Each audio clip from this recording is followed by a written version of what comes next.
Non, sérieux, fais-le bien, mets-le sur le truc. Super. Le mec est super. Ok.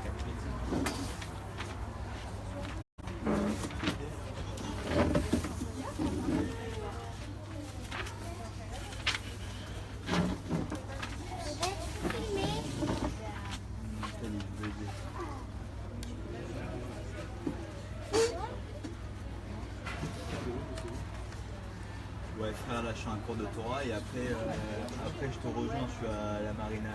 Ok. Si tu me soir, je te rejoins juste après le cours de Torah.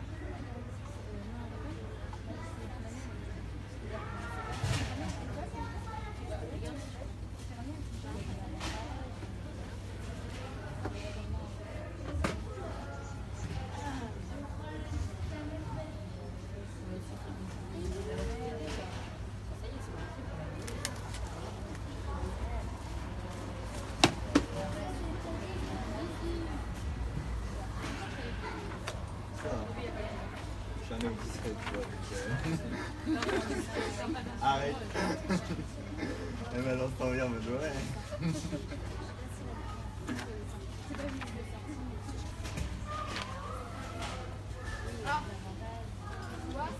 Non, je que ça m'a un nouvel pote qui m'a mis le verre.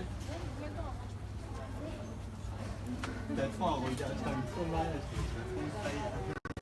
J'ai dit trop de choses sur moi. De l'eau. De l'eau. C'est quoi? C'est froid? Ouais. ברוך אתה אדוני אלוהינו מלך העולם שהכל נהיה בדברו.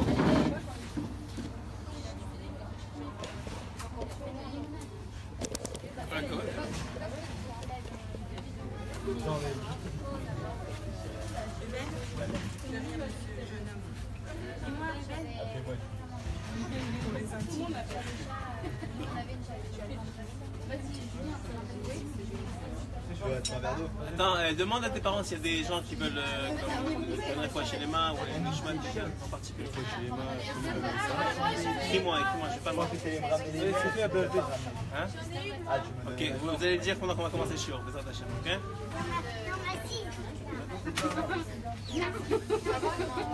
Un seul, ok.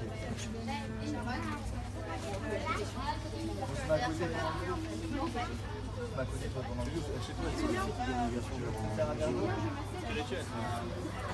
Je crois pas que je suis un. C'est pour ça que le plan sonore il faut commencer. C'est déjà commencé, non? Ouais. Je te connais, toi. Les gens,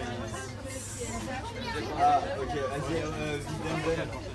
Réponds. Allez, va. Allez, va. T'as partagé? Ouais, je partage. Ouais. J'ai 5 minutes, alors je sais pas ce que tu fais. Tu vas aller voir la déconnexion spéciale.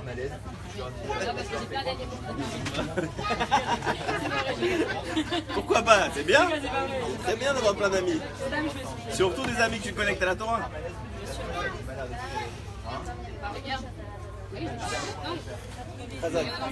On va commencer dans pas long là. Vas-y, tu peux commencer. Juste laisse-les faire des brachot.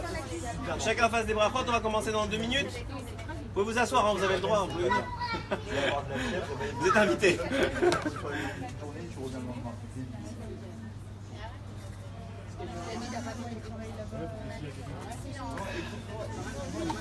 Ça a marché, d'accord, j'ai eu une semaine où j'étais parti sur une semaine à la maison. Ouais. אני בקשר עצמי, רבנו הקדוש צדיק יסוד עולם, נחלנו בכוח חוכמה רבנו רבי נחמן ופגל ושמחה, נחמן allez vas-y, viens la lance. Rêve top. Et rêve top à tous. Bon, Moi j'ai pas l'habitude de trop parler devant des personnes. On a vu ton cours. J'aimerais juste remercier déjà mes parents pour qu'ils ont accepté de nous recevoir, même moi ils m'ont reçu, de nous recevoir ici. Deuxième chose, je remercie Rav Abraham pour, franchement je vous dis le dévouement qu'il est venu. Parce que sa femme elle est enceinte, elle a eu des contractions prématurées, on va pas rentrer dans les histoires. Mais il est filmé. Mais il est resté tout le temps à côté de sa femme et toi pour faire attention à elle. Et il m'a promis qu'il viendrait et il a tenu sa parole. Et franchement, j'aimerais qu'on le remercie du fond du cœur parce que c'est vraiment un acte vraiment qui m'a touché. Que pour quelqu'un qui tient sa parole comme ça jusqu'au bout alors que c'est difficile, franchement moi je fais que campagne pour Laura. Juste pour ça j'ai bien fait de venir. Et j'aimerais vraiment vous remercier que vous soyez venus. Ça vraiment, j'espère que ça va être une super ambiance et qu'on va kiffer, on va apprendre beaucoup de choses. Et voilà, je vous laisse kiffer entre ses mains. Voilà. Exact. Merci. Merci Ruben. Évidemment, je voudrais remercier la famille Souffrant. C'est aussi un grand messire de pêche de recevoir. C'est un grand mérite de recevoir pendant Sukkot. C'est Ségoula a beaucoup de choses, en particulier au Shefa Eloki. Rabbeinu il dit Shefa Eloki, c'est l'abondance divine. C'est la meilleure abondance qu'on peut recevoir. Pas forcément celle qu'on voit des yeux, mais c'est celle du cœur, c'est celle qu'on ressent. Et Bezrat Hashem, que Hashem vous bénisse de toutes les bénédictions cette année, Bezrat Hashem. Shefa vraiment Eloki, que la bénédiction elle vient directement d'Hashem et de personne d'autre, Bezrat Hashem. Et que vous ayez que des smartphones de cette année, et que vous voyez vraiment le résultat de tout. Déjà vous voyez dans vos enfants, Baruch Hashem. Moi je le vois avec Ruben, je ne connais pas les autres, mais je vois combien il a des bonnes midotes, Baruch Hashem, combien vous l'avez inculqué de bonnes choses. Ou bien il fait semblant, ou bien c'est vrai, je ne sais pas. Mais en tout cas il joue bien son jeu. Et Baruch Hashem, pour ceux qui savent, Torah Connexion c'est aussi grâce à lui.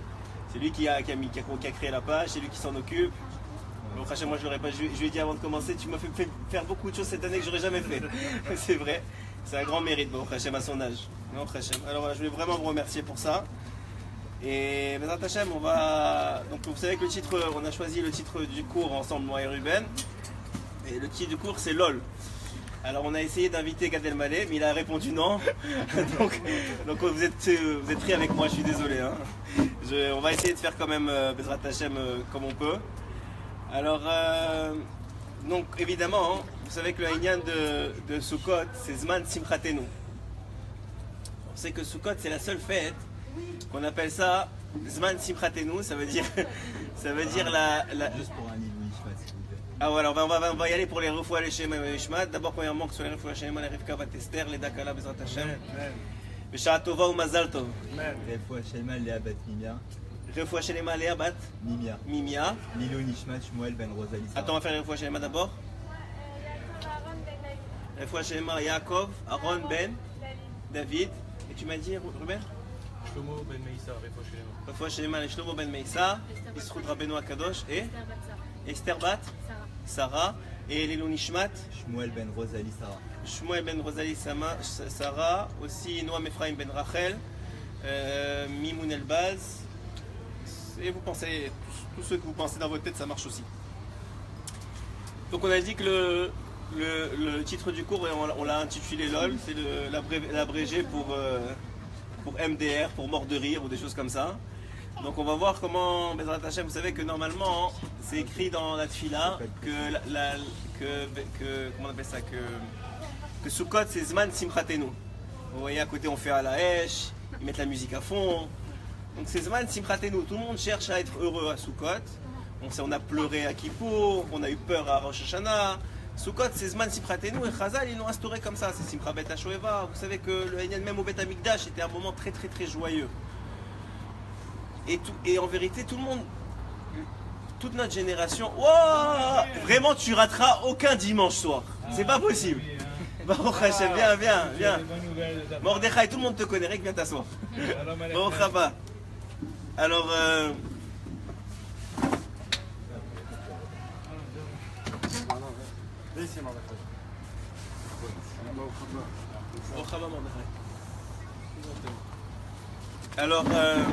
alors on a dit que c'est le lien de Zimran Sifratenu, ouais.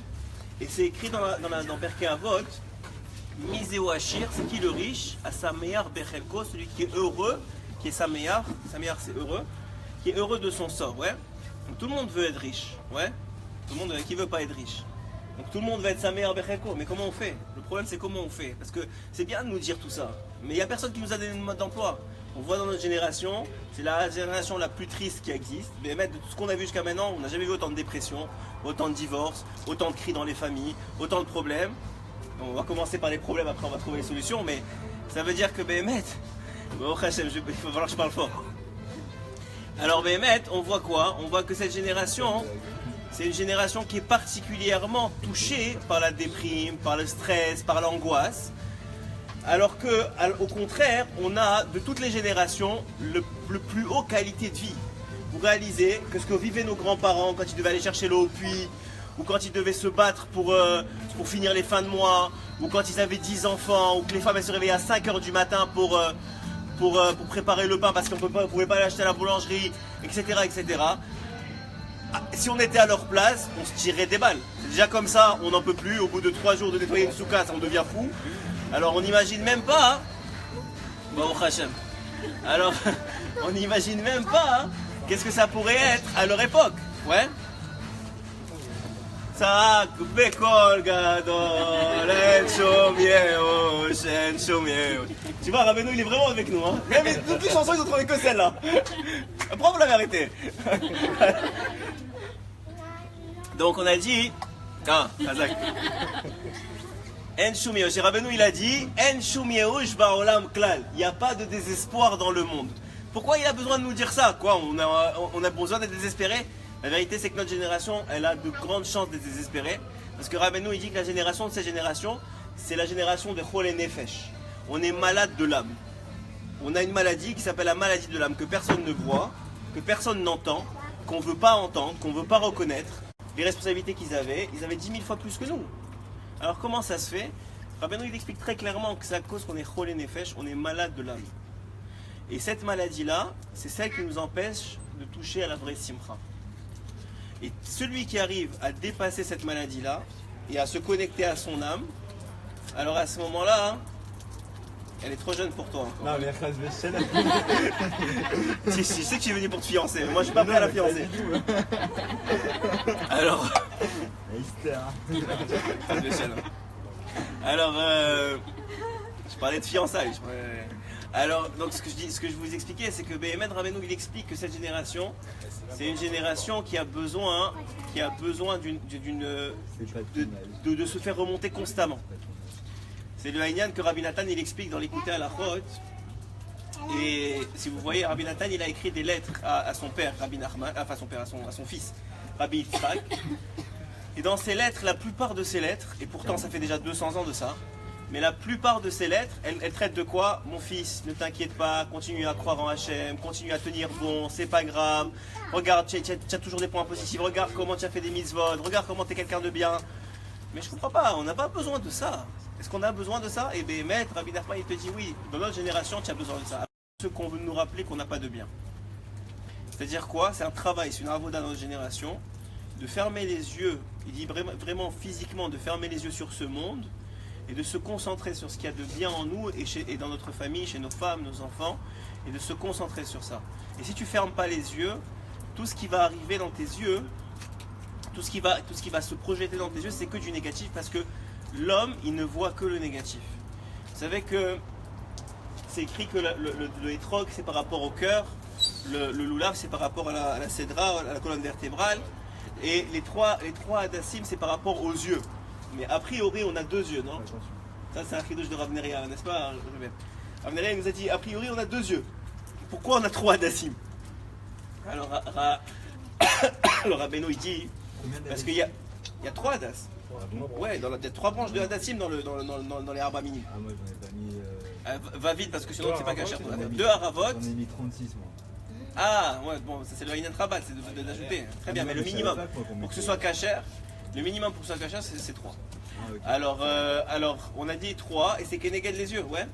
Et donc, on a a priori 2 yeux. Alors, Rabbeinu il dit non, tu n'as pas 2 yeux. Tu as un œil que quand tu fermes tes yeux, tu vois quelque chose. Ouais, je sais pas, vous avez remarqué. Et moi j'adore ça quand je vais au Man, je fais exprès de fermer les yeux parce que Rabbeinu il te montre des trucs de fou. T'as l'impression d'avoir fumé des joints, mais c'est pas, vous n'avez pas fumé. Mais ce que je veux dire, c'est que tu vois des choses. Il y a un chanteur dont je ne donnerai pas le nom.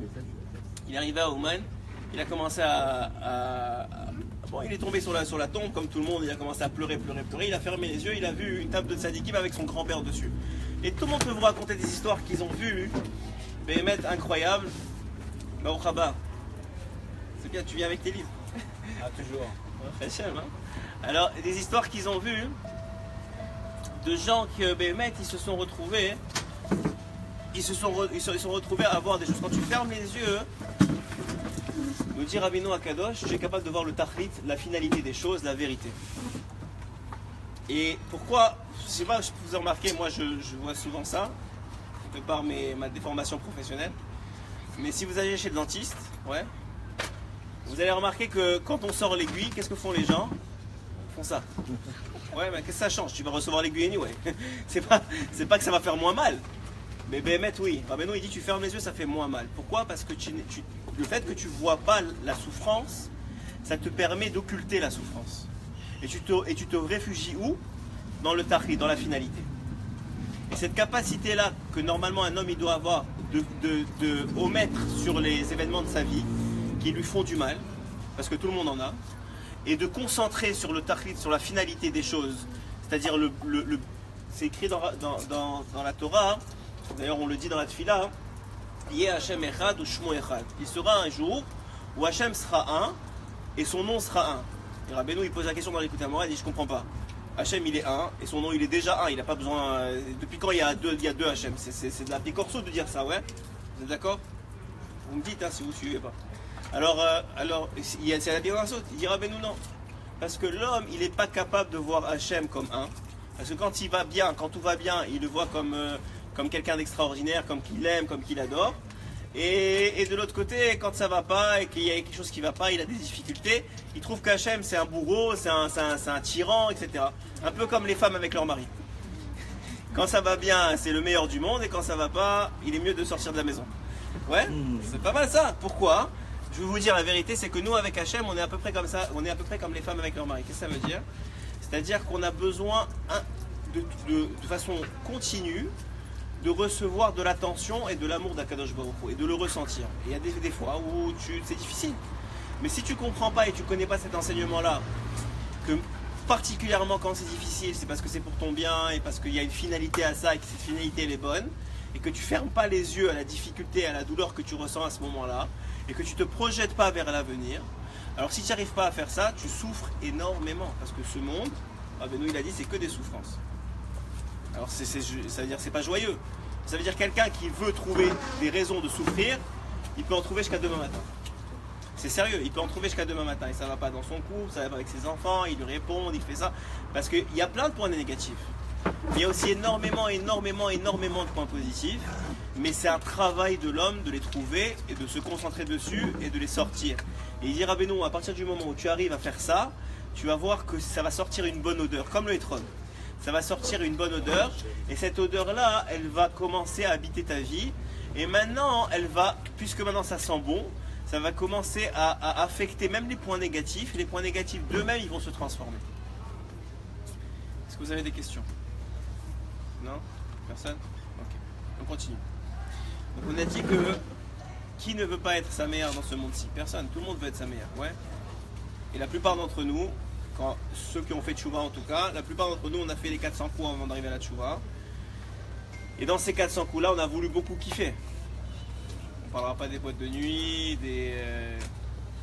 Bon, on va pas rentrer dans les détails. Mais ce que je veux dire c'est que bon, on a essayé de trouver de la joie. Et pour la plupart d'entre nous, on l'a pas trouvé. On l'a pas trouvé. Et c'est la raison pour laquelle on était toujours cholé nefesh. On était toujours malade de l'âme. Et cette maladie là, je vais vous dire, pour les plus chanceux d'entre nous, on ne l'a pas trouvé. Parce que pour les plus, je n'ai pas envie de dire un mauvais mot, mais les moins intelligents, ils ont cru que c'était ça la vraie joie. Ils se sont retrouvés malheureusement divorcés, 4 enfants et problème après problème. Mais pour ceux qui ont été assez intelligents pour comprendre que c'était pas ça la vraie joie, alors on réalise, Béhémet, qu'il y avait quelque chose d'autre. Et c'est ça qui nous a fait chercher plus loin. C'est ça qui nous a fait chercher à tendre l'oreille à un cours de Torah qu'on a écouté, à un Rav qui nous a dit quelque chose un jour ou l'autre, à un ami qui t'a dit mais qu'est-ce que tu fais, ça sert à rien, soirée après soirée, c'est toujours les mêmes, tu es toujours dans les mêmes histoires, tu es toujours dans les mêmes problèmes. C'est-à-dire que tu vois que tu as suivi un pas, tu as suivi un chemin. Et ce chemin-là, en général, c'est plus un cercle qu'un chemin, c'est-à-dire que ça revient toujours sur le même inyan. Et toi, tu cherches toujours la simcha, mais la simcha, elle n'est pas là. Ouais. D'un autre côté, tu vois plein de religieux que Béhémet, ils ne sont pas sa mère. Excuse-moi, c'est vrai. C'est-à-dire, on ne peut pas vendre aux gens, allez, soyez religieux et vous allez avoir la simcha. C'est pas vrai.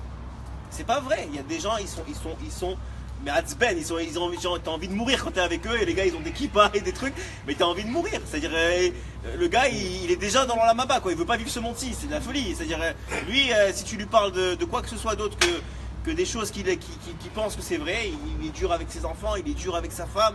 Dès qu'il y a quelque chose qui dépasse, c'est la fin du monde. C'est-à-dire, il y a une sorte de révélation de la vérité qui est pas vraie. Alors, Rabbi Nathan, on l'écoutait à la Chod, il donne un peu le secret. Il dit la chose suivante. Il dit le propre d'Hachem, c'est de transformer le mauvais en bon. Comment on appelle la terre d'Israël dans la Torah? C'est Eretz, Chalav ou Dvash. Vous n'avez jamais posé la question, hein? Baruch Hashem, la terre d'Israël, elle est extraordinaire. Ouais, la terre, je ne parle pas du reste. Hein? La terre d'Israël, elle est extraordinaire.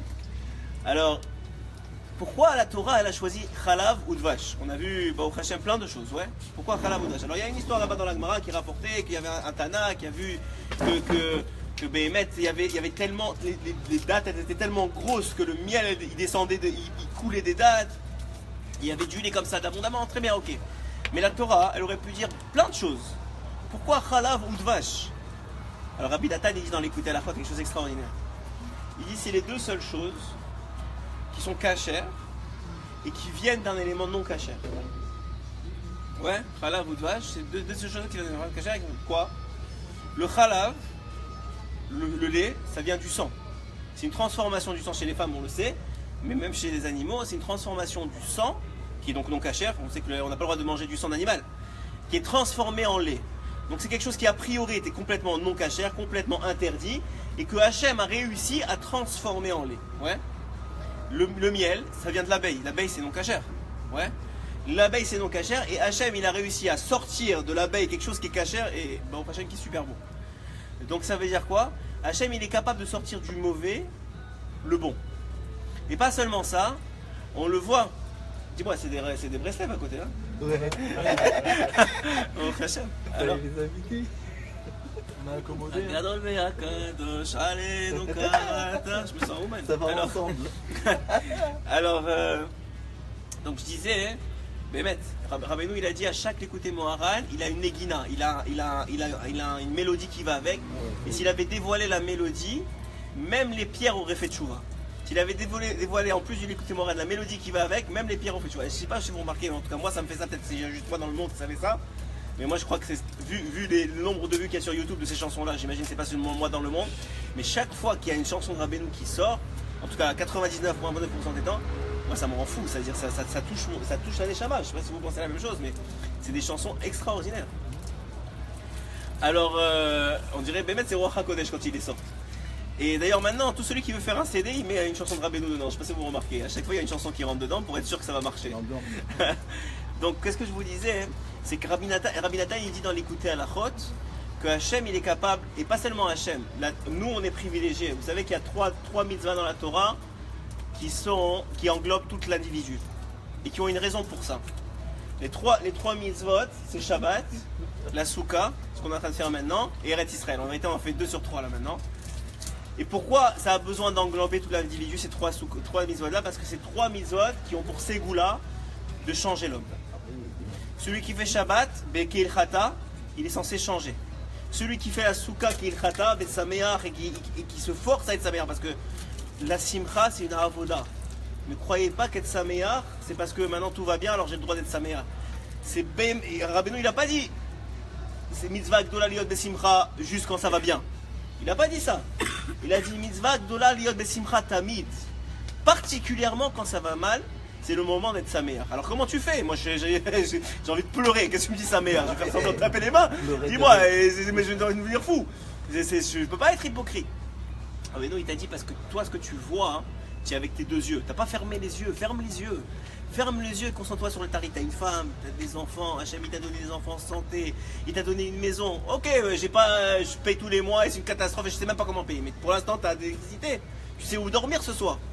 Attends, on réalise pas la vie qu'on a, on réalise pas le bonheur qu'on peut avoir. Et le problème, c'est pas ça. C'est que maintenant que tu te concentres avec tes deux yeux sur la réalité, je vous dis pas que c'est pas vrai, c'est une réalité.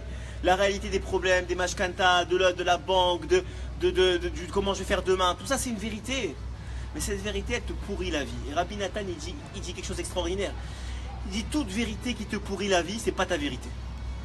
Attends, je comprends pas, mais c'est une vérité, mais c'est pas ta vérité. Mais ça veut dire quoi? C'est une vérité. Dis-moi, le banquier, il va m'appeler, je vais lui dire, c'est pas ma vérité. Il va me dire, dis-moi, le prix tu me prends. Il faut que je paye dis-moi, quand tu as voulu signer le prêt, tu m'as pas dit, c'est pas ma vérité. Tu m'as dit, c'est bon. Alors maintenant, il faut payer. Rabbi Nathan, il dit, oublie le banquier. Il n'y a que Hachem dans le monde. C'est vrai qu'il faut le banquier. On n'a pas dit qu'il ne faut pas faire.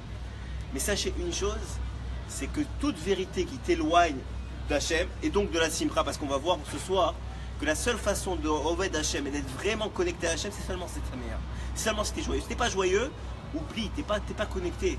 C'est comme un gars, un jour, il voulait faire chouva à quelqu'un d'autre, il voulait mettre des films tous les jours, il lui dit, s'il te plaît, viens mettre des films, Il dit, écoute-moi bien, je ne crois pas en ton Dieu. Je ne crois pas en lui. Pourquoi je vais mettre des téfilines, des boîtes que je ne crois pas en ton Dieu? Il lui a dit, tu veux que je te dise quelque chose? Même dans le Dieu que tu crois que je crois pas. Ça veut dire, même dans le Dieu que toi tu penses que je crois pas. Parce que toi tu crois en un Dieu qui est méchant, qui est truc, qui est hasben. Celui-là aussi j'y crois pas. C'est normal que moi aussi je veux pas y croire en celui-là. Rabbeinu il dit, ne jamais penser que Hachem c'est un tyran. C'est pas possible. Il nous a pas créés pour nous faire du mal. Alors j'ai mal maintenant, c'est que tu n'as pas les bons outils. Parce que la finalité elle est bonne, et si tu arrives à te connecter à la finalité, tu arrives à être heureux. Et c'est beaucoup plus facile, je vais vous dire un secret, c'est beaucoup plus facile chez les hommes que chez les femmes. Pour deux choses. Un, parce qu'ils sont connectés à la Torah, et la Torah c'est une finalité en soi. C'est déjà, dès que tu rentres tes yeux dans la Torah, même si tu as les plus gros problèmes du monde, elle a cette force-là, la Torah, de te sortir de ce monde-ci. Et ça, c'est les femmes l'ont pas, ou en tout cas seulement par leur mari, et il y a un gros problème malheureusement, et je ne m'inclus, de transmettre cette Torah-là aux femmes. C'est notre responsabilité. Et Rabbeinu nous dit très clairement, là je vais vous dire franchement, et bon on n'est pas beaucoup d'hommes Baruch Hashem, mais je vais vous dire franchement, Rabbeinu dit très clairement, la simcha de la femme elle dépend de son mari. Ça veut dire si vous voulez être heureuse, mariez-vous avec des bons maris. Ouais, la simcha de la femme elle dépend du mari. La joie de la maison elle dépend du mari. Parce que la femme, il dit Rabbeinu que la femme, il y a une sorte de la Torah, il dit que la femme, elle a un shoresh de neshama qui est connecté à la matérialité, et la matérialité ça rend atouv, ça rend stressant, ça stresse, ça angoisse, etc. C'est pas parce que vous avez choisi, c'est comme ça que la femme elle est faite. Et c'est pour ça qu'on en a besoin aussi, parce que sinon on oublierait qu'il y a des choses à faire dans ce monde-ci. Mais la réalité elle est que la femme elle va chercher sa simcha normalement chez son mari. Et si son mari il n'arrive pas à faire, parce que lui-même il est tellement angoissé, il n'arrive pas à connecter à la Torah, ou il n'étudie pas assez, ou il n'étudie pas aussi bien, alors il n'arrive pas à transmettre, et quand il n'arrive pas à transmettre, il y a un gros problème. Mais s'il arrive lui à connecter, à prendre sa joie de la Torah, et à la retransmettre dans sa famille, a priori, quels que soient les problèmes du monde, et on le voit chez des Bnei Torah, que Béhémet, j'aimerais être à leur place, mais pas dans ce que je vois qui est leur place. Je ne sais pas si vous comprenez ce que je veux dire. C'est-à-dire qu'ils n'ont pas de quoi payer le loyer, ils n'ont pas de truc, ils s'en sortent toujours, hein. Baruch Hashem, ils s'en sortent. Mais j'aimerais pas être dans le truc parce que moi, Hashem, il sait très bien que s'il m'avait mis dans cette place-là, ce serait difficile pour moi. Mais tu vois que Béhémet, ils ont une émouna, ils ont un gachon. Moi, Béhémet, tu sens que. J'ai eu en tête comme ça un ami à moi, un Chavruta à moi avec qui j'ai étudié le matin. Il a 10 enfants, pas beaucoup d'argent, tu penses très beaucoup de difficultés, il a toujours le sourire, il est toujours saméar, il a des chidushim de Torah extraordinaires, il est capable de déconnecter de sa réalité. C'est des choses qui nous sont, à nous, très peu familiers. Très peu familiers. C'est-à-dire on est connecté à la matérialité d'une telle façon que c'est presque impossible de s'en déconnecter. Alors c'est vrai que c'est un peu plus facile pour les hommes, parce qu'ils sont connectés à la Torah, et celui qui étudie, il arrive à faire ça, il arrive normalement à gérer. Mais normalement, il doit être aussi capable de redonner. Et à ce moment-là, lorsqu'il redonne, il arrive à sortir. Parce que le secret, c'est de se projeter dans la finalité. Dans Hachem Echad ou Shmo Echad. Si Hachem il est un, il est que bon. Et vous verrez, vous lisez, que ce soit Rabbi Levi Yitzhak de Berditchev, ou que ce soit le Baal Shem Tov, que ce soit le Noir Mimeler, que ce soit Rabbi Jouché, tous, ils voyaient Hachem comme un père. Ils voyaient Hachem comme quelqu'un de bon. Zouché, il n'avait rien pour manger. Rabbi Zouché, il n'avait rien pour manger. Qu'est-ce qu'il disait? Abba, Zouché Raev. Papa, Zouché, il a faim. Et tout de suite, il y a quelqu'un qui est rentré, il lui donne à manger. c'était une émouna tellement grande, tellement vraie, qu'il n'y avait pas. Il n'avait rien dans le frigidaire, c'est pas grave. Je sais pas si vous avez vu le film Ushpizin, mais tu vois, Béhémet, comment les gens en devraient vivre. Et en vérité, nous on croit qu'on vit dans un certain luxe, une certaine, mais ça nous pourrit plus que ça nous apporte. Alors si tu arrives à gérer le luxe et en même temps te connecter dans la Emouna et pas te laisser stresser et pas avoir peur de perdre et pas être dans cette peur constante que maintenant tu as un certain niveau, un certain standing ou je sais pas quoi et que tu pourrais perdre d'un jour à l'autre, alors oui, c'est bien pour toi. Mais sinon, ça t'apporte plus de stress, ouais. Et Rabbeinu, je vais juste finir l'anecdote de Rabbi Nathan. Rabbi Nathan, il dit comme ça, écoutez bien. Il dit que Hachem... Hein? Non, ça va, merci. Tiens, merci. Elle est trop bonne, ta ligne. Alors Rabbi Nathan, il dit quelque chose d'extraordinaire, écoutez bien. Il dit qu'au moment où Hachem il a créé le monde, c'est écrit, la semaine prochaine, on va ouvrir le Sefer Torah, on va dire Bereshit bara Elokim et Hashamayim et Haaretz, ouais? C'est comme ça qu'on va dire ça? Il dit Rabbi Nathan Bereshit bara Elokim, si vous prenez les dernières lettres, ça fait le mot Emet, vérité. Ouais? Qu'est-ce qu'il dit Rabbi Nathan? Il dit tu apprends de là que Hachem il a créé le monde avec vérité. C'est-à-dire qu'il fallait de la vérité pour que le monde y soit créé. Rabbi Nathan il rapporte, j'ai souvent rapporté, je l'ai souvent rapporté. Rabbi Nathan il rapporte.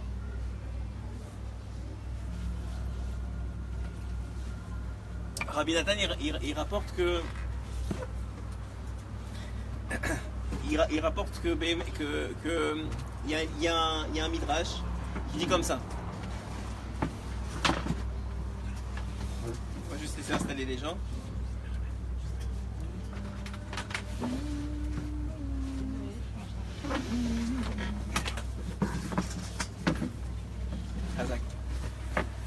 Rabbi Nathan il rapporte que il y a un midrash qui dit que lorsque Hachem il a créé le monde, il a appelé les anges, il leur a demandé ce qu'ils en pensaient. En vérité, quand il a créé l'homme, il a appelé les anges, il leur a demandé ce qu'ils en pensaient.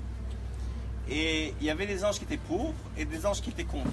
Et parmi les anges qui étaient contre, il y avait l'ange de la vérité. Et le midrash il dit que l'ange de la, Hachem il a pris l'ange de la vérité, il l'a jeté par terre, et il a créé l'homme. Rabbi Nathan il pose une question. Il dit si Bereshit bara Elokim, Hachem il a créé le monde avec vérité, on a dit que les dernières lettres de Bereshit bara Elokim c'est vérité. Et que donc ça veut dire que Hachem il devait créer le monde avec une vérité. Comment ça se fait qu'il a dû jeter l'ange de la vérité par terre pour créer l'homme? Soit il a besoin de vérité, soit il n'a pas besoin de vérité. Ouais, ça fait du sens pour vous? Alors Rabbi Nathan il dit quelque chose d'extraordinaire. Il dit... Il y a des vérités. Peut-être j'ai pas compris avec l'ange qui a été par terre. Le Midrash il dit que quand il a demandé aux anges, l'ange de la vérité ne voulait pas créer l'homme. Il a dit l'homme il est que mensonge.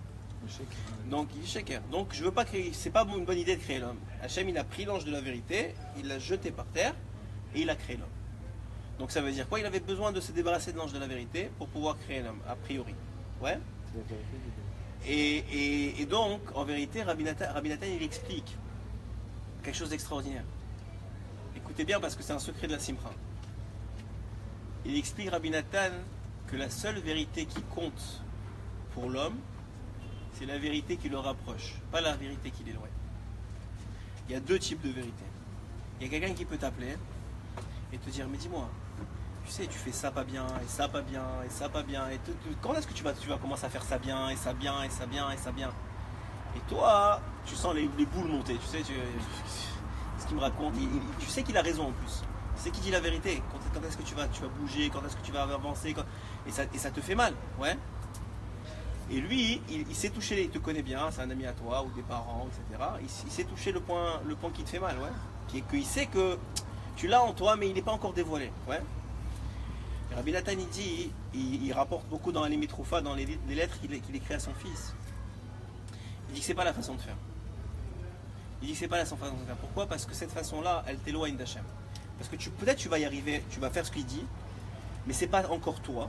Et puisque c'est pas encore toi, tu vas le faire avec beaucoup de tristesse et d'amertume. Alors ne prenez pas dans mes mots, je parle à des adultes ici, je parle à des gens qui sont réfléchis, ne prenez pas dans mes mots une excuse pour ne rien faire. C'est pas ça que je suis en train de vous dire. Ce que je suis en train de vous dire, c'est que le but c'est d'arriver à trouver une solution de faire, mais en étant sa meilleure. Et la façon de faire, c'est pas de faire comme l'autre. C'est de faire ce que tu es capable de faire. Qu'est-ce que ça veut dire? Rabbi Nathan, encore une fois, il rapporte une façon de se juger. De savoir si on est dans le bon derrière ou pas. Et la chose est la suivante. Il dit que dans le monde, il y a deux forces. Il y a le libre arbitre, la prière, ouais. Et il y a le comment on appelle ça, l'ashgacha pratit, la façon que Hachem il se comporte, ouais. On sait que Hachem, avec un juif en tout cas, il se comporte à chaque seconde. Ça veut dire si là il tourne à droite et pas à gauche, c'est parce que Hachem il a décidé comme ça. Si vous êtes assis là ou vous êtes assis là, c'est parce que Hachem il a décidé comme ça. C'est-à-dire que en vérité, toi tu as choisi de t'asseoir là, mais Hachem il voulait que tu t'assoies là et tu as fait la volonté d'Hachem quand même. C'est deux choses qui dira, le Rambam il dit c'est impossible à comprendre que ça va ensemble. Parce que d'un côté j'ai l'impression que c'est moi qui fais, mais de l'autre côté je suis en train de faire la volonté d'Hachem. Donc ça veut dire que c'est lui qui veut, donc c'est pas moi. Alors n'essayez pas de comprendre, si le Rambam il n'a pas compris, je pense pas qu'on peut comprendre non plus. Il a dit il faut comprendre que ça existe dans le monde, que tu fais ce que tu veux, mais en vérité c'est ce que Hachem il veut. Même Okay? dans les mauvais. Même dans le mauvais. Dans le mauvais chose. Rabbeinu il dit même dans le mauvais. Mais je veux pas dire ça, mais oui il dit même dans le mauvais. Quoi? Faut avancer, c'est-à-dire que aussi. Il dit même Même dans le mauvais, il te fait venir dans le. Ça veut dire que malheureusement, quand quelqu'un il veut faire le mauvais, Hachem il a besoin de gens qui font le mauvais aussi. Si tu veux prendre ce rôle-là, c'est ton problème. Non.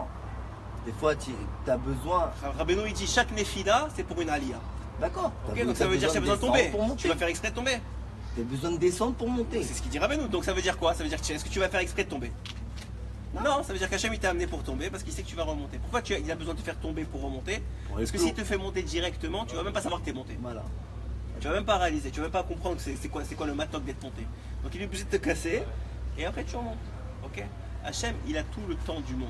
C'est Chabad ils disent we want Mashiach now, ouais? C'est ça comme ça. We don't want to wait. C'est comme ça qu'ils disent en anglais. We want Mashiach now, we don't want to wait. Chez Rabbeinu on dit we want Mashiach now, we don't mind to wait. Ça ne nous dérange pas d'attendre. On peut attendre tant que tu veux. L'essentiel c'est qu'on arrive à la finalité et qu'on arrive de la bonne façon. Pourquoi Hachem il a détruit le deuxième temple? Parce qu'on ne faisait pas la Avoda Besimcha. Et Rabbeinu il dit tout le problème de tomber dans la faute, c'est parce que tu n'es pas sa mère. Parce que tu n'arrives pas à trouver le bien en toi. Parce que si tu trouves le bien en toi, tu es incapable de fauter. Parce que tu as trop de valeur à tes yeux. Si tu vois combien tu es extraordinaire, tu ne céderas pas pour te marier avec quelqu'un qui est moins bien que toi. Ouais. Tu vois que tu as un niveau énorme. C'est pas de la gava, tu sais qui tu es. Tu connais tes défauts, tu connais tes qualités. Ouais. Tu sais que tu es quelqu'un de, je sais pas moi, tu es quelqu'un de gentil, tu es quelqu'un de droit, tu es quelqu'un. Tu vas pas aller avec un sorti de prison, ça va pas avec toi. Ouais. C'est vrai ou pas? Maintenant, si tu es un sorti de prison, tu peux faire semblant d'être quelqu'un de bien pour marier quelqu'un de bien, mais c'est autre chose. Mais a priori, si tu es quelqu'un de bien, tu vas pas te marier avec un sorti de prison. Donc ça revient au même. Maintenant, le problème, si tu veux faire une mitzvah, bon, déjà, il a dit si tu veux faire une mitzvah, tu peux te marier avec un sorti de prison, il y a pas de problème. Tu fais une mitzvah pour le reste de ta vie. Tes enfants et tes petits-enfants, il faut une mitzvah pour toi. Il faut le capara. La vérité, ce qu'il dit, c'est que c'est une mitzvah Baba Avera. C'est une mitzvah qui vient sur le dos d'une Avera. Pourquoi? Parce que tu seras jamais sa mère. Je sais pas si vous avez remarqué, mais les Zivugim, Hachem, mais avec Zivugim, il y a trois choses que Hachem ne met pas dans les mains des anges. Ouais, les enfants. Le moment où la création de l'enfant et le fait qu'il va sortir du ventre de sa mère, etc., le moment, etc. Ça, c'est Hachem qui décide. La parnassa de l'homme, c'est Hachem qui décide. Et la troisième chose, c'est les Zivugim, les avec Zivugim. Hachem, qu'est-ce qu'il fait dans le ciel? Il met avec Zivugim. Et apparemment, c'est plus dur pour lui que d'ouvrir la mer. C'est vous dire combien on est stupide. C'est pas à cause de lui que c'est plus dur, c'est parce que nous, on est imbéciles. Pourquoi? Parce qu'on ne se connaît pas vraiment. Donc, soit on veut plus que ce qu'on est, soit on veut moins que ce qu'on est. Soit, la plupart du temps, on se casse. Donc, ça veut dire qu'on voit que ce qui est mauvais en nous. Donc, on se dit, bon, bah, de toute façon, il faut que je me marie, alors je me marie avec n'importe qui. Après, on a payé les pots cassés. Même si, une fois qu'on est marié, sachez que c'est votre vrai zivou. C'est-à-dire que si Hachem il a permis ça et qu'il n'a pas fait tout capoter avant, c'est que c'est le vrai zivou. On dit quoi? C'est quoi cette phrase là que j'adore là? L'amour rend aveugle et le mariage rend la vue. Ouais. Moi je dis il faut juste aller chez l'opticien et prendre des lunettes, c'est tout. Il faut juste changer de lunettes. Mais la vérité, je vais vous dire franchement, c'est que c'est pas qui rend aveugle, c'est qu'Hachem il veut que tu te maries. Et si tu vois des choses avant de te marier, tu te marieras pas. Donc tu es obligé de te marier, après ça tu es pris dans le truc et tu vas travailler pour. Mais le but il est de trouver sa vérité. Et je veux dire c'est une nouveauté. La plupart des religieux vous diront pas ça. Les religieux vont dire quoi? C'est écrit dans la Torah, ça, faut que tu fasses ça. c'est un chidouche, et même des fois, même il y en a qui se sont fait brûler pour ça. Mais je vous dis qu'il faut retrouver votre vérité. Ça n'empêche pas que la vérité absolue, c'est la vérité d'Hachem, c'est ce qui est écrit dans la Torah, c'est vrai. Mais c'est une vérité absolue que, à mon avis, tous ceux qui sont contenus ici sous cette Souka Baruch Hashem n'ont pas encore la capacité d'atteindre, moi y compris. Je ne peux pas être quelqu'un qui vit à Bnei Brak, qui étudie la Torah du matin jusqu'au soir, 24 heures sur 24, qui fait ce qu'il y a à faire dans les moindres détails. Je ne suis pas encore au niveau, moi-même je le sais. Ça ne veut pas dire que je suis mauvais, ça veut dire que je suis réaliste. Et cette réalité-là, le fait de l'accepter, c'est ça la simcha. C'est que tu es bien avec toi-même. Tu es bien avec toi-même. Tu n'as pas besoin d'être quelqu'un d'autre aux yeux des autres. Tu n'as pas besoin d'être quelqu'un d'autre aux yeux de toi-même. Le problème, c'est qu'on se ment. Tu sais quoi? Tu veux faire les mitzvot, tu veux te réveiller à 5 h du matin. Alors tu le fais parce que tu te dis, c'est ce que je vaux. Mais tu ne vaux pas encore ça. Donc qu'est-ce qui se passe? Tu es fatigué, tu t'énerves la journée. Ça te rend la pourriture de ta femme, elle a envie de te tuer. Pourquoi tu te réveilles à 5 h du matin? C'est pour crier sur tes enfants. Et quoi? Qu'est-ce que tu as fait dans la vie? Rien. Tu n'as rien fait, tu n'as rien gagné. C'est que du Yetzerara. C'est que du Yetzerara. Alors que si tu te dis, écoute, mon niveau aujourd'hui c'est 8 h du matin. Ok? J'espère. Pas 10 h ou 11 h. Parce que ça devient de l'exagération. Je parle à des gens normaux. C'est 8 h, 8 h 30, on va dire. Ouais, c'est ça mon niveau. Mon niveau, c'est de mettre les téfilines à la maison. Quoi? Chas v'shalom, et la grandeur du minyan. C'est vrai, il y a une grandeur du minyan. Je dis pas que c'est pas vrai, il y a une grandeur du minyan. Mais si je vais maintenant aller au minyan et je vais être à Tzouv, ça n'a rien gagné. T'as rien gagné dans ta vie. T'as rien gagné. Le but, c'est que ta femme elle soit heureuse, tes enfants ils soient heureux, que tu sois heureux. Quand tu fais ça, tes téfilines, ils valent plus. Okay, moi, je ne vaux rien, donc je peux vous le dire. Les grands, ils ne vous diront pas ça. Mais moi, je vous le dis. Et Rabbeinu, il dit, moi, je ne dis pas pour moi, j'ai rien à dire de moi-même. Rabbeinu, il dit, ton téfiline, il vaut plus que tout le minyan de l'autre. Parce que l'autre, il n'était pas dans cette fila. Il n'était pas heureux. Sa femme, ses enfants, ils lui crient dessus, c'est la folie, il n'a pas de compagnie. Il devient fou. Et c'est pour ça que tu les vois, tu as envie de te tirer une balle. Il y en a d'autres qui sont dans la Torah et qui méritent d'être à ce niveau-là. C'est quoi la différence entre un religieux heureux et un religieux pas heureux? C'est qu'il y a un religieux qui est au niveau d'être religieux et un religieux qui n'est pas au niveau d'être là-bas. Il est né comme ça, on lui a imposé, je sais pas, mais il n'est pas au niveau. Il n'est pas au niveau, il ne veut pas accepter qu'il n'est pas au niveau. Mais le problème, c'est que pour grandir, il faut d'abord comprendre où tu es.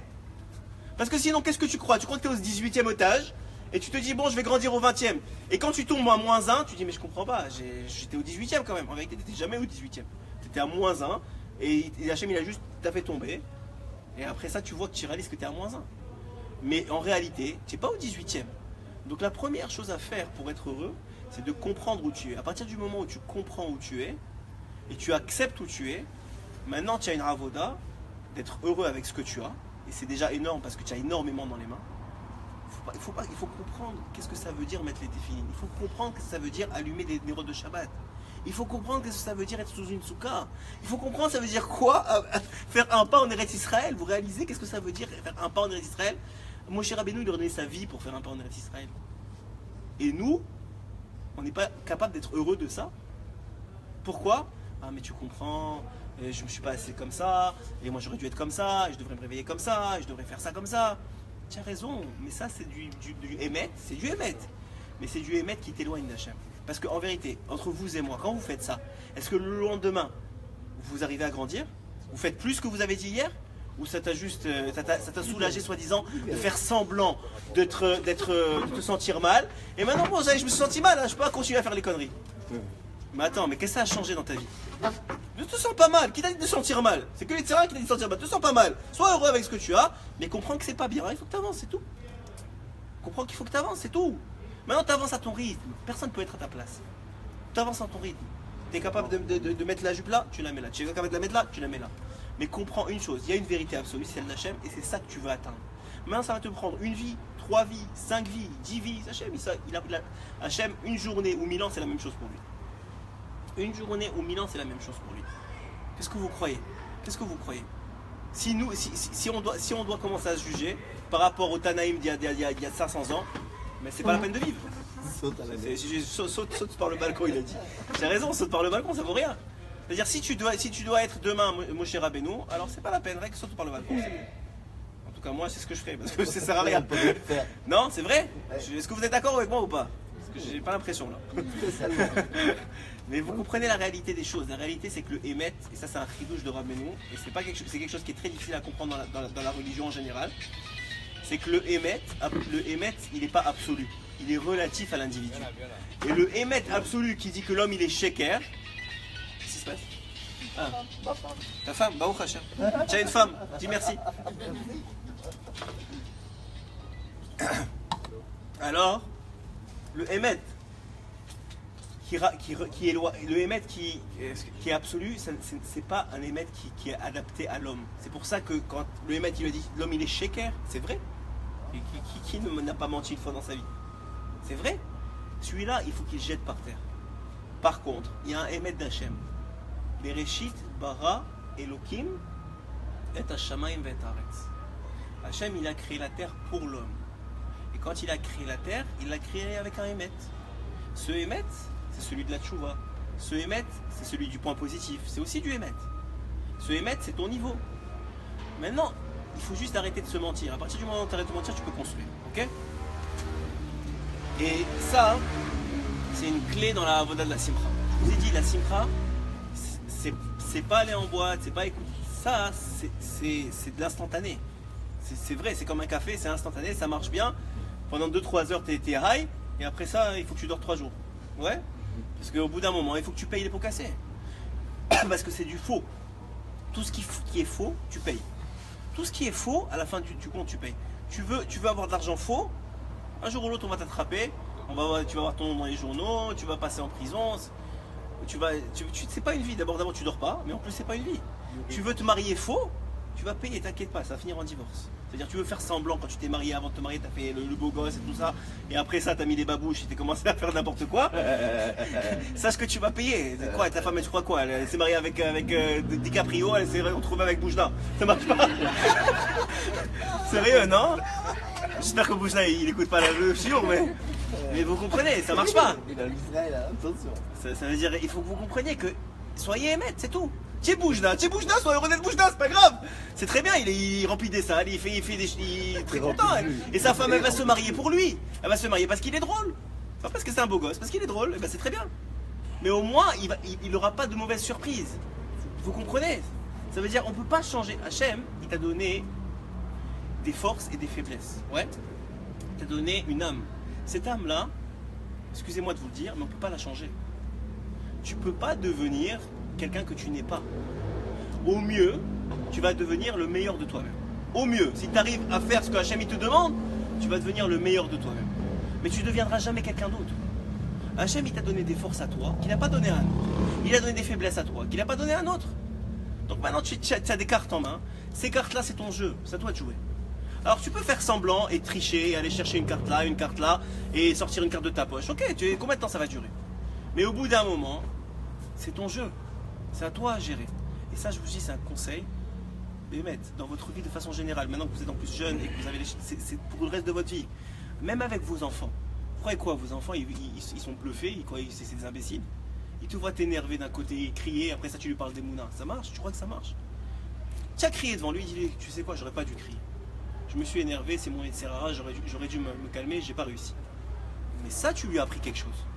Ça veut pas dire que tu n'as pas réussi à crier. J'arrive pas. Mais au moins, il sait que c'est pas bien. Il sait que tu fais pas du bluff. Parce que si tu lui dis tu cries toute la journée au téléphone et sur ta femme et sur tes enfants, et de l'autre côté tu lui parles des mounins, mais oublie, jamais il fera la Torah à ton fils. Mais il te prend pour un gigolo, c'est quoi ça? Mais c'est vrai, c'est quoi vous réalisez à quel point on se ment dans notre vie? Et ça ne veut pas dire qu'il faut être parfait. Parce que nous, on nous a mis dans notre tête, si t'es pas parfait, t'es pourri.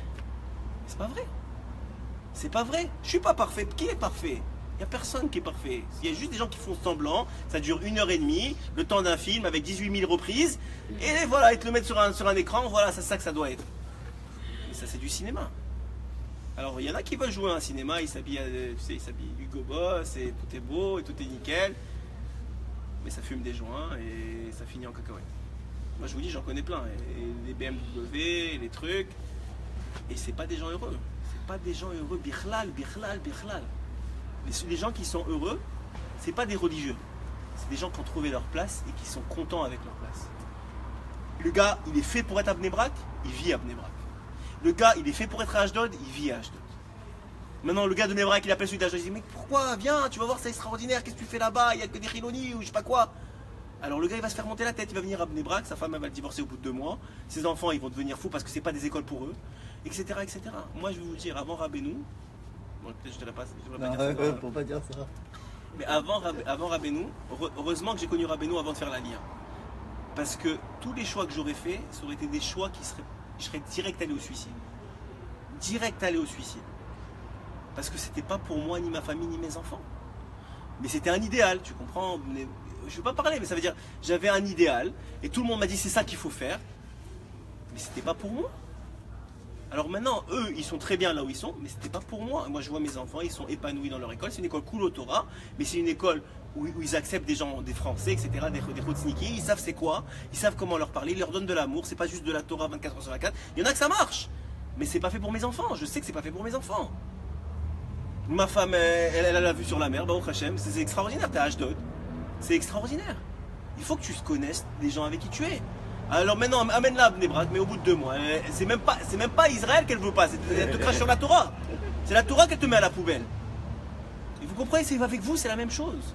Combien de temps vous allez durer? Combien de temps on va durer à faire semblant? Alors, regardez, je vous ai pris un conte de Rabbeinu. Ça, c'était juste l'introduction. Je vous ai pris un conte. Tu vas pas ramener les pizzas? Vas-y, arrive. Alors, je vous ai pris un conte de Rabbeinu. On les a mangés ensemble. Ouais, on les a mangés ensemble. Tu peux commander, c'est sur moi, Alors, je vous ai pris un conte de Rabbeinu qui est le conte où est contenu le secret de la simcha. Ce conte-là, il révèle le secret de la joie. Ok? Alors on va le lire ensemble, on va l'expliquer un petit peu. Il n'y a pas besoin, c'est un conte très très simple. Il y a des contes qui sont plus compliqués. Celui-là, c'est un conte très simple. On va le lire ensemble, on va l'expliquer un petit peu. Vous allez voir, il y a 2 façons de vivre dans la vie. Il y a celui du tam, ce qu'on appelle le simple, mais c'est pas vraiment simple, il va le dire à Benou tout de suite. Il y a celui du chacham, qu'on appelle l'intelligent, mais qui n'est pas vraiment intelligent. Ces 2 façons de vivre, c'est celui qui veut être heureux ou celui qui veut être malheureux. Et ça ne dépend pas des événements, ça dépend de vous. La simcha, et c'est ça le chidouche de ce soir, et c'est ça le chidouche de Rabbeinu, c'est que ça ne dépend pas des événements. Ça ne dépend pas des événements, parce que des événements, pour ne pas être heureux, vous allez en trouver chez tout le monde. Chez tout le monde. Mais une avoda de vouloir être heureux, parce que 1, Hachem te le demande, parce que 2, c'est le secret de la réussite, parce que, ça c'est pas moi qui le dis, c'est Rabbeinu Mefourash, il dit celui qui est heureux, il réussit. Même si dans le mal, il réussit. Celui qui est heureux, il réussit. Donc c'est le secret de la réussite. C'est le secret des aftachot extraordinaires, parce que Hachem, il est en toi. Donc quand tu es malheureux, tu amènes Hachem malheureux avec toi. Quand tu es heureux, Hachem, tu amènes heureux avec toi. Bon, c'est sûr qu'il ne faut pas l'amener en boîte, mais à part ça, en général, il faut la vraie simcha. Et je vous dis, ça ne dépend pas des événements. Tu peux être assis à la Torah, avoir ta mashkanta payée, tu peux avoir tout ce que tu veux. Si dans ta tête, tu te sens chasser, tu te sens manquant, si dans ta tête, manquant, ça veut dire que tu sens qu'il y a un manque en toi, tu es toujours en train de penser à ce que tu aurais eu de mieux, à ce que tu peux avoir de mieux, que c'est pas ta place. On se satisfait pas de ce qu'on donne. De ce que tu as, pas seulement ça, mais tu sens qu'il y a toujours mieux pour toi, tu as toujours une meilleure place, pourquoi je suis là, je devrais être là. Donc déjà quand tu es comme ça, sache simplement que tu peux avoir tout maintenant. Le gars, il a ses parents qui payent son appartement, il a tout ce qu'il veut, il ne sera pas heureux. Et quelqu'un, il peut être dans une, je ne veux même pas vous dire, dans le dessous du dessous, mais il a décidé d'être heureux et de voir qu'est-ce qu'il a de bien, il est capable de sauter dans une prison, les gars. C'est ce qu'ils ont fait le Balatania. Le Balatania, un jour, il était pris dans une prison, il ne pouvait pas mettre les téfilines avec un de ses élèves. Il ne pouvait pas mettre les téfilines, ouais. Il se retrouvera, on va parler du Balatania. Alors le Balatania, il était dans une prison, il ne pouvait pas mettre les téfilines. Un de ses élèves, il a commencé à être un peu hatsoub, il a commencé à être un peu triste. Il a dit, on ne peut même pas mettre les téfilines, ils nous ont mis en prison injustement. Qu'est-ce qu'on fait là? Le Balatania, il a dit, tu sais quoi? Tu sais qu'il y a une mitzvah de ne pas mettre les téfilines à côté de poubelles. C'est une mitzvah. Autant que de mettre les téfilines, il y a une mitzvah. Autant qu'à côté de saleté, on n'a pas le droit de mettre les téfilines. Maintenant, on fait la mitzvah de ne pas mettre les téfilines à côté de la poubelle. Ils ont commencé à danser. Ils ont commencé à danser. Nous aussi, on fait une mitzvah. Hachem, il nous veut comme ça. Maintenant que je suis bien avec moi-même et que je sais que c'est Hachem qui veut ça, et que je peux rien faire de mieux pour Hachem que ça, je peux être que heureux. Alors venez, on commence le compte. Je vais aller en français parce que je vais aller vite. J'ai pris beaucoup de temps pour l'introduction. Je vais aller vite dans le cours. Donc, il était une fois deux bourgeois qui habitaient une même ville. Ok. Ces deux bourgeois, ils étaient très riches et ils possédaient tous les deux une grande maison.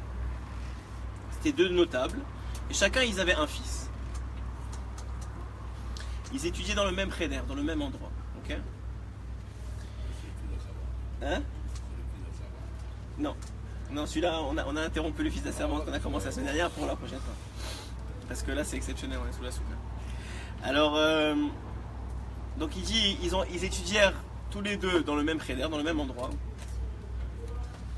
Et ces deux enfants, il y en avait un qui brillait par ses capacités intellectuelles, il était toujours le premier de la classe, levait le doigt, etc. Et l'autre, il était dans son coin, on l'appelait le simple, le tam. Rabbeinu, il dit tout de suite, c'est pas qu'il était bête.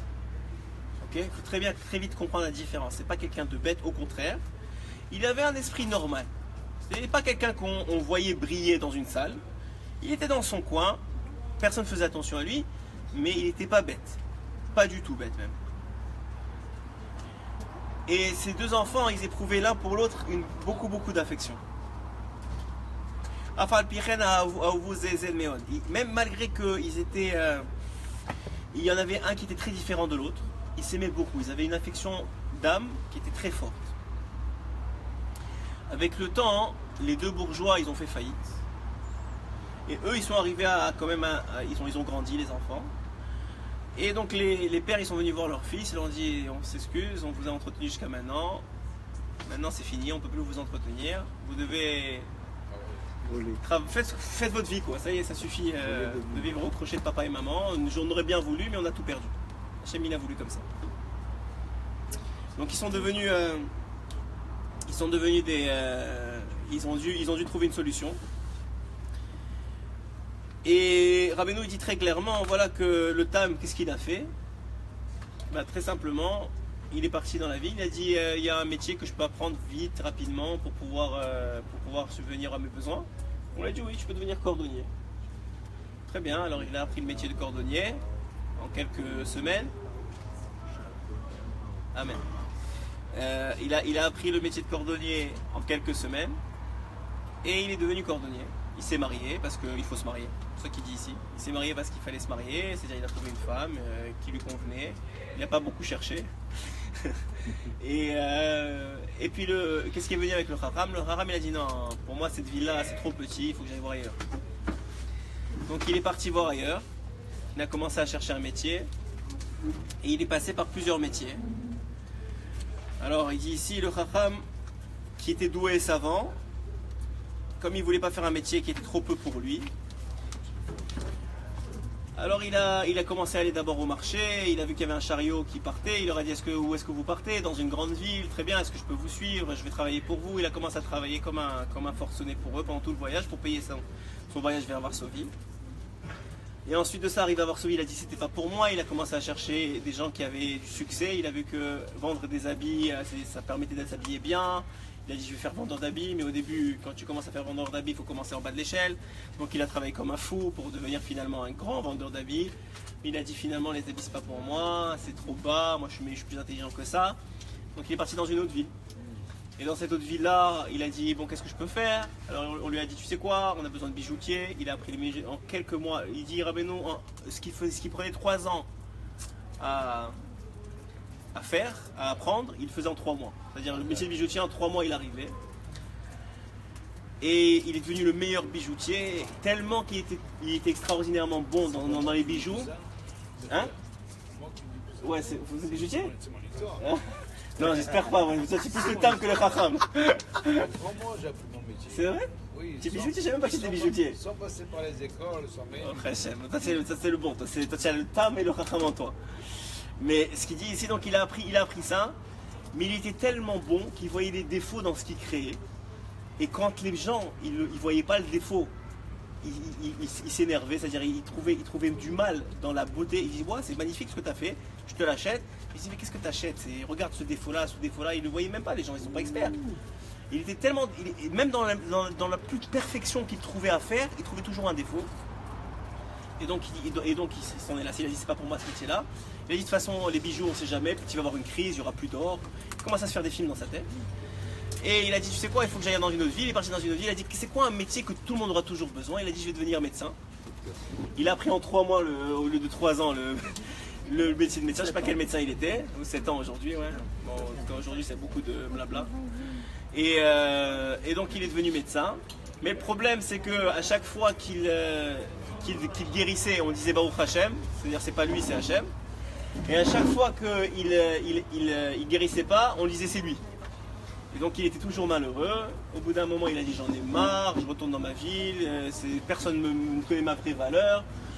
Donc vous voyez qu'à la fin, il est retourné dans sa vie sans métier. Il a dit peut-être dans ma ville, on va voir comment je suis devenu quelqu'un de grand et d'intelligent et de beau, etc. Il est arrivé dans sa ville, personne ne l'a accueilli.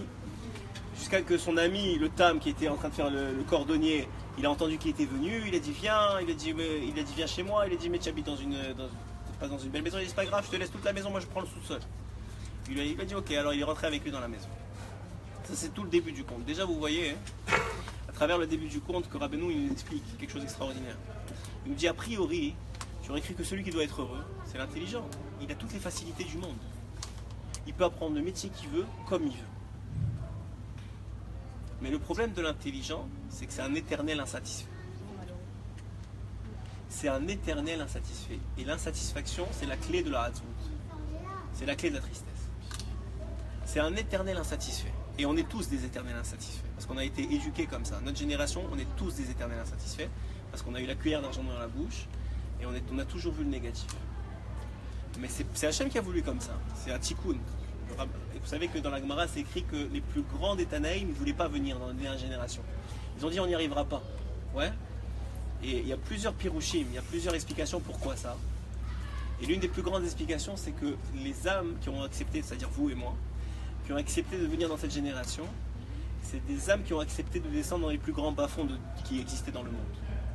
La plus grande débauche, les plus grandes tentations, tout ce que vous voulez exister, qu'ils n'avaient jamais pensé qui existerait dans le monde, on n'a qu'à voir Internet aujourd'hui, c'est arrivé dans cette génération. Et c'est pour ça que les Tanaïm, ils ont dit nous on ne veut pas ça. Et nous, en haut, on a accepté de venir. Et pourquoi? Parce que dans les plus grands, Rabbeinu il dit dans la plus grande boue, il y a les plus grands trésors. Il y a les plus grands diamants. Où on trouve les champignons, les diamants et tout ça? Dans la sable, dans les MERD, dans les bas-fonds. Et nous, on a accepté ça. On a dit Hachem, vas-y, on est prêt. On n'a pas de gilet pare-balles, on y va quand même. On est juste stupide en vérité, mais c'est pas grave. On est descendu pareil. Et ça, il faut savoir qu'on est dans une génération la plus difficile au niveau de la Avodat Hashem. C'est pour ça que Rabbeinu dit, vous ne comprenez pas dans notre génération qu'est-ce que c'est de faire ça comme Avodat Hashem. Vous ne savez pas ce que ça veut dire de se lever le matin et de dire Modéani. Vous ne savez pas, dans notre génération, ça vaut des... C'est pas moi qui le dis, c'est Rabbi Nathan, il le dit, ça vaut... Il dit à son fils, tu comprends pas ce que... Il y a 200 ans, pas maintenant. Il dit à son fils, il y a 200 ans, tu comprends pas c'est quoi mettre tes filines. Qu'est-ce que ça veut dire par rapport à il y a 500 ans? Ça vaut des milliers et des milliers de pages de Gemara pour Hachem. Que toi, tu arrives dans ta génération à faire ça. Ça veut pas dire qu'il faut arrêter. C'est au contraire, je parle à des adultes, je suis pas en train de parler à des enfants qui cherchent une porte de sortie. Ça veut dire qu'il faut valoriser ce que vous êtes en train de faire. Il faut valoriser que vous êtes un cours de Torah sous une soka en Eretz Israël. Vous êtes en train de faire 3 mitzvot en une. C'est extra. Mais vous ne réalisez même pas. On ne réalise pas qu'est-ce que ça veut dire. Vous réalisez que maintenant, en plus de ça, vous avez le mérite de tous ceux qui regardent sur Internet. Bon, au Hachem, il y en a quelques-uns. Mais vous réalisez que maintenant, on se partage tous ensemble le mérite de tous ceux qui sont sur Internet maintenant en train de regarder le cours de Torah. Et qui vont grâce à ça peut-être, faire une autre mitzvah de plus. Et ça, c'est tout sur votre dos. Vous arrivez en haut, on vous ajoute des sacs et des sacs de mitzvot. On dit, mais c'est pas moi qui fais ça. Ça, c'est la force de notre génération. C'est que dans notre génération, Hachem nous a mis un bypass. C'est que dans notre génération, tu peux faire des mitzvot à énormément de monde en très peu de temps. Et ça s'accumule de façon exponentielle. Et ça, c'est vraiment un bypass que Hachem nous a laissé faire. Aujourd'hui, c'est énorme. En un partage de clics, en un truc, tu fais des choses que jamais on n'aurait pu faire. Okay. Maintenant, ce que je veux vous dire, c'est que Rabbeinu déjà il te donne une clé. Il te dit tu veux être heureux, sois tam dans la vie, sois simple. Ça ne veut pas dire qu'il faut être bête. T'es intelligent, fais un truc intelligent. Sois médecin, il n'y a pas de problème. Si tu veux t'emmerder à, excusez-moi, t'embêter à faire des nuits et des quarts et des shabbats avec un beeper, fais médecin, ça ne dérange pas, fais ce que tu veux. Moi, pour moi, je pense pas que c'est un métier pour juge. Mais bon, en Israël, tu es obligé. Mais ça veut dire, hein? Tu vas être médecin? Non, fais pharmacien, fais dentiste, c'est plus simple. Ah, pharmacien, c'est parfait. Dentiste, pharmacien, tu fais tes horaires, tu te casses pas la tête, c'est parfait. Je sais de quoi je parle, je vous dis. Mais ce que je veux dire, c'est que, je veux vous dire, vous êtes encore jeune. Pour choisir un métier, il faut que ce soit un métier qui ne vous impose pas votre vie. Il faut travailler pour vivre et pas vivre pour travailler. Ok? Ça veut dire qu'il ne faut pas que votre métier vous impose une vie. Ça, c'est un choix. Moi aussi, j'hésitais beaucoup quand j'étais aux études avec médecine. Et heureusement que ma mère m'a dit jamais tu fais médecin. Je dis merci maman. Elle m'a dit tu fais pas médecin, va faire dentiste. Je dis ok. mais sinon j'aurais pas fait les chirurgies maintenant. Au Rachem, il orchestre les choses. Mais ça veut dire que je vous dis simplement que la réalité, elle est que la vie, elle est là pour te servir. Tu n'es pas censé servir ta vie. Ta vie, elle n'est pas censée t'imposer des choses. Tu es censé imposer des choses à ta vie. C'est-à-dire, tiens, Zman de Torah, ce Zman de Torah, il a la primauté sur le reste de ta vie. Ce Zman de famille, il a la primauté sur le reste de ta vie. Ah quoi, ils vont s'effondrer les murs, et bien qui s'effondrent? De toute façon, ils ne s'effondreront pas. Et je vous dis, les gens qui vivent comme ça, ils vivent bien. C'est ça. À qui je vais apprendre que ce n'est pas le nombre d'heures de travail qui amène à Parnassa? S'il y en a encore ici qui croient que c'est le nombre d'heures de travail qui amène à Parnassa, commencez d'abord par comprendre que ce n'est pas le cas et après on parle. C'est pas le nombre d'heures de travail qui amène à ça. Moi je le vois parce que j'ai travaillé beaucoup avant d'être dans la Torah, mais je sais que ça ne veut rien dire du tout. Ça ne veut rien dire du tout. À 1 heure, le gars il t'a signé un plan de traitement de je sais pas combien, toujours dans l'honnêteté. Ça veut dire le gars il a besoin. C'est pas que tu fais du travail.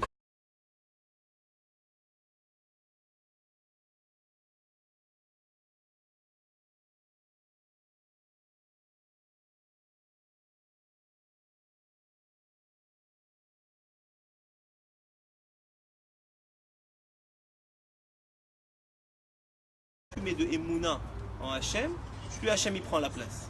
C'est aussi simple que ça. Et vous allez voir comment le Tam il arrive à faire ça. Donc première clé, arrêtons d'être des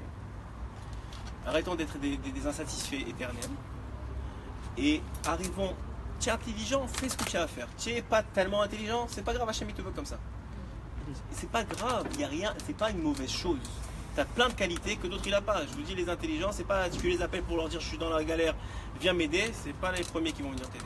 Mais tu as un gars qui a pas soi-disant tellement de QI entre guillemets, tellement grand, mais tu lui dis s'il te plaît je suis dans la galère, le gars, mais même pas tu as fini le téléphone que déjà il est chez toi. Ça veut dire il a des qualités humaines, il a un QI émotionnel qui est 1000 fois plus grand qu'en général c'est compensatoire, hein, que le QI intellectuel de l'autre. C'est aussi simple que ça veut dire que tu as des qualités et des défauts. Ça veut pas dire que l'intellectuel il va, je sais pas, il va t'envoyer un chèque. L'émotionnel, il va venir, il va t'arranger les soukas, il va te truquer, viens, je t'aide et tout ça. C'est chacun sa qualité. Ça veut pas dire que l'un il est meilleur que l'autre. Hachem il a donné à celui-là de pouvoir faire un chèque et l'autre de donner du temps. Mais si le gars qui veut faire un chèque, il veut donner du temps, il va être malheureux. Et celui qui veut donner du temps, il veut faire un chèque, il n'a pas dans la banque. De toute façon, c'est pas un problème, il peut pas. Donc ça veut dire quoi? Qu'est-ce qu'il va faire? Mais le gars il regarde l'envieux, celui qui achète la Parnassa à Rosh Hashanah, il dit oh, j'aimerais bien être comme lui. Mais qu'est-ce qu'il aimerait bien être comme lui? C'est pas pour toi, c'est pas pour toi. Il va t'envoyer différemment, c'est tout, c'est pas pour toi, c'est pas grave. Mais non mais tu comprends, ma mère elle veut ça de moi et mon père. C'est pas pour moi. Maintenant c'est pour moi, va à 100%. Lâche-toi, éclate-toi. C'est pour toi les études de médecine, éclate-toi. Deviens le meilleur médecin qui existe au monde. C'est pour toi être religieux, enfin religieux je veux dire, c'est pour tout le monde être religieux, mais ça veut dire, c'est pour toi enseigner, éclate-toi, enseigne à des milliards de personnes. C'est pour toi aider, éclate-toi, créer un business d'aide. Éclate-toi dans ce que tu es bon. C'est ça tes clés elles sont là. Maintenant, le Yetzirah, il te dit, mais non, oublie ce que t'es bon, maintenant, c'est pas vrai, t'es nul de toute façon. Viens, on va essayer de faire comme les autres. Vous savez pourquoi en Israël, c'est le pays au monde où il y a le plus de brevets qui sont sortis par mois? Vous savez pourquoi? Parce que les Israéliens, on ne les met pas dans des boîtes. Les Israéliens, c'est impossible de le mettre dans une boîte. En français, c'est facile. Entre le CP et le CE1, déjà, il est formaté jusqu'à la terminale. mais en Israélien, tu ne peux pas faire ça. La terre d'Israël, elle refuse ça, elle vomit ça. La terre d'Israël, elle veut que tu sortes ta Nekuda à toi. La terre d'Israël, elle veut que tu sortes qui tu es vraiment. C'est pour ça que tu veux faire semblant, tu ne réussiras pas ici. Tu veux faire quelque chose que tu n'es pas, ça ne marche pas. Maintenant, des fois, tu ne sais même pas ce que tu dois être. Tu dois être à la Torah alors que tu es au business. La vérité, c'est que tu dois être à la moitié de la journée à la Torah. Mais toi, tu ne veux pas, ou ta femme, elle ne veut pas, ou tu ne veux pas accepter. Parce qu'il y a un manque de émouna. Mais une fois que tu te lances et que tu dis oui, j'y crois, ça marche. Je vous dis, ça marche. Et de façon exponentielle, ça marche. Alors, venez, on continue le compte. Et tu me dis quand il faut venir. Dans combien de temps à peu près? On a combien de temps? Pour finir le cours, combien de temps? Toute la nuit? C'est bien. On va dormir dans la souka. C'est bien, c'est une mitzvah. On va partir avant.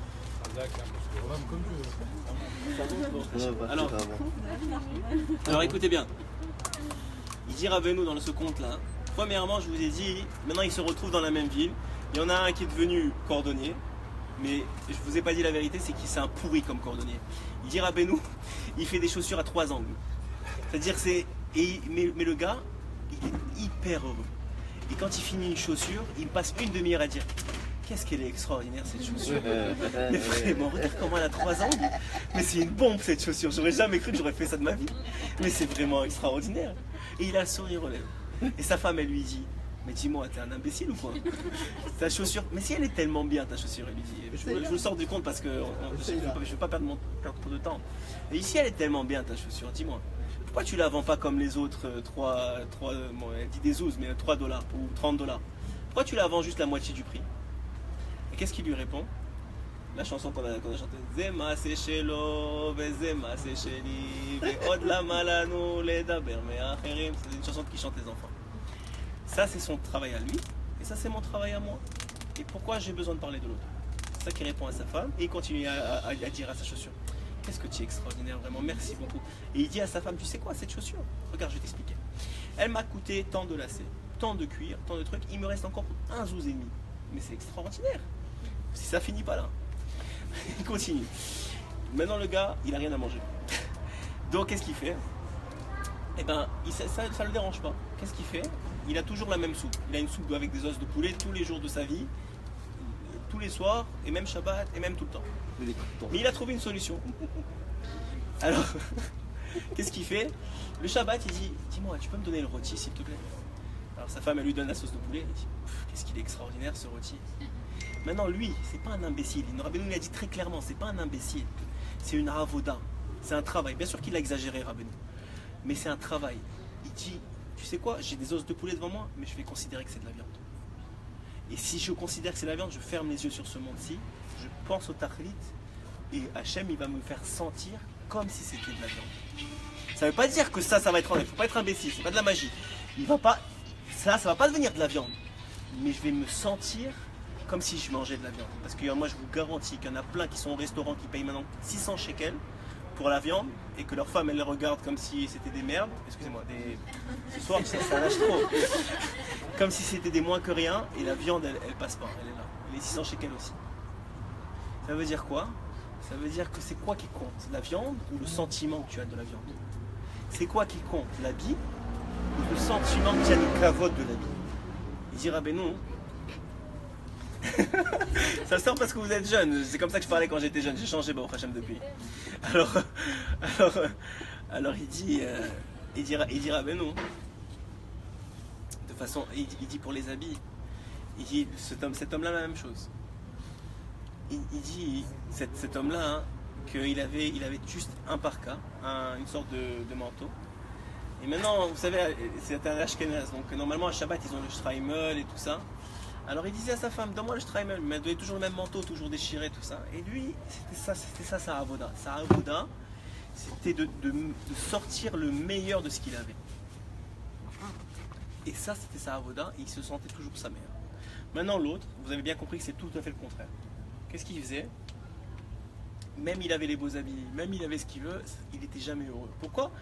Parce qu'il se sentait toujours, on va le voir mieux que ce qu'il avait. Donc il se sentait toujours manquant. Ok? Tu as une question? Tu as une question? Hein? Je peux parler plus fort? Toi tu es parti fumer de l'autre côté, c'est moi qui dois parler plus fort? Non mais avec plaisir. Bon, très cher. J'essaie de crier un peu plus. Et en plus ils ont enlevé la musique, c'est bon. Alors, et donc ça, c'est une avoda. Il faut comprendre que la simra, c'est pas du donner. Être sa meilleure parce que tout va bien, c'est pas de la simra. C'est pas de la simra, c'est de l'instantané et ça va partir au moment où les choses vont aller un peu plus mal. La simra, c'est une avoda, c'est de comprendre et de s'attacher au tahlit, à la finalité des choses.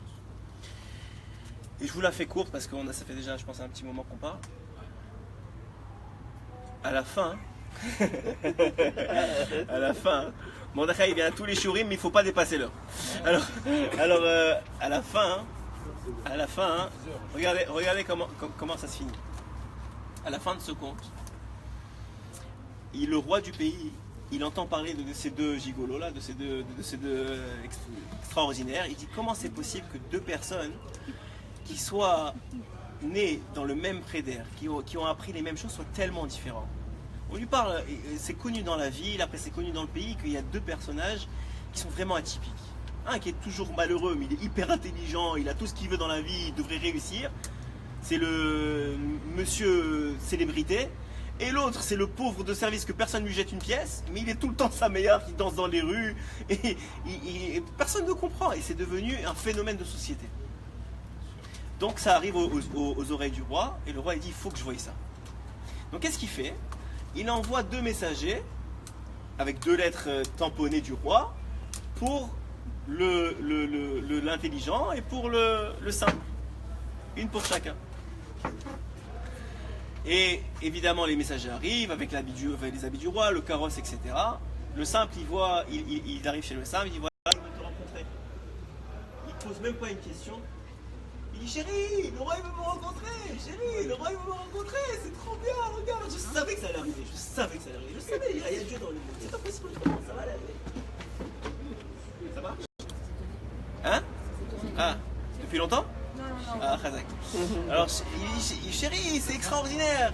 Il me dit mais je m'excuse, j'ai pas d'habits pour me présenter devant le roi. Je dis t'inquiète pas, c'est déjà prévu, on a les habits dans le carrosse, tu auras qu'à te changer dans le carrosse, tu vas arriver tout propre, tout beau devant le roi. Tout est prévu pour toi, il t'attend. Très bien, il monte dans le carrosse, il est tout content, il dit chérie, je reviens te chercher, je reviens te chercher. Très bien. Il avance dans le carrosse. Le deuxième messager, il arrive chez l'intelligent. Il lui dit écoute, le roi veut te voir. Un messager, l'intelligent, il commence à réfléchir, il dit dis-moi, pourquoi le roi il veut me voir? Peut-être j'ai fait quelque chose de mal, peut-être il veut me pendre, peut-être il veut faire quelque chose de mal avec moi. Dis-moi, peut-être que...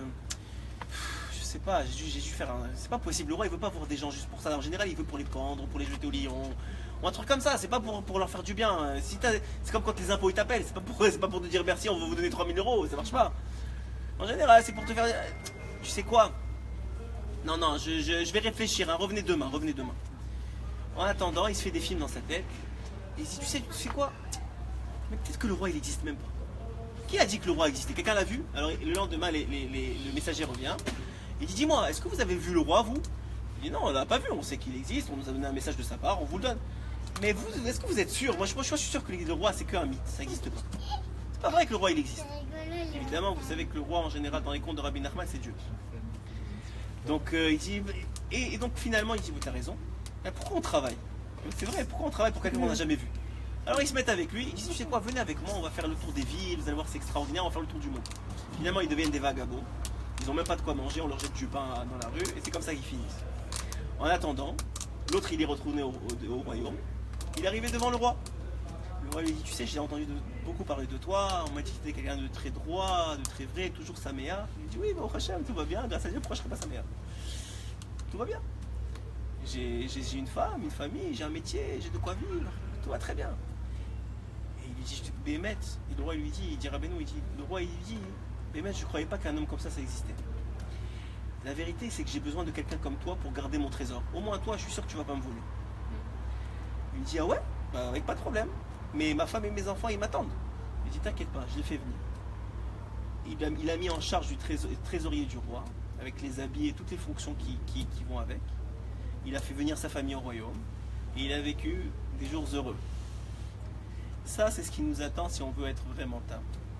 Hachem, il t'attend, il te dit quoi? Tu as confiance en moi? Moi, je suis le roi, j'ai tout ce qu'il te faut, le trésor, tout ce qu'il faut avec. Tu as juste une chose, tu as de la émouna, t'arrêtes de te plaindre, et tu as confiance en moi, et surtout tu as confiance en la vie. Il faut arrêter de croire que je suis un tyran, que je t'amène dans ce monde pour te jeter des pierres. Parce que c'est dommage. Moi, je veux te jeter des fleurs. C'est vrai que des fois, ça fait mal les fleurs, surtout quand elles sont grosses. Mais c'est des fleurs pareilles. Et ça, c'est notre avoda pour être sa meilleure présentation. Hazak ou Baruch. Il y en a éteint avant que. ושמחת וחגך והיית רק שמח ושמחת וחגך והיית רק שמח איי איי איי איי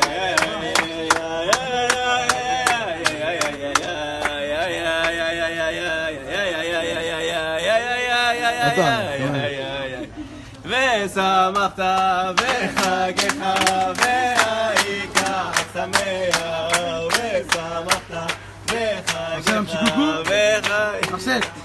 Mordechai, c'est lui qui vient tout le temps. ושמחת וחגך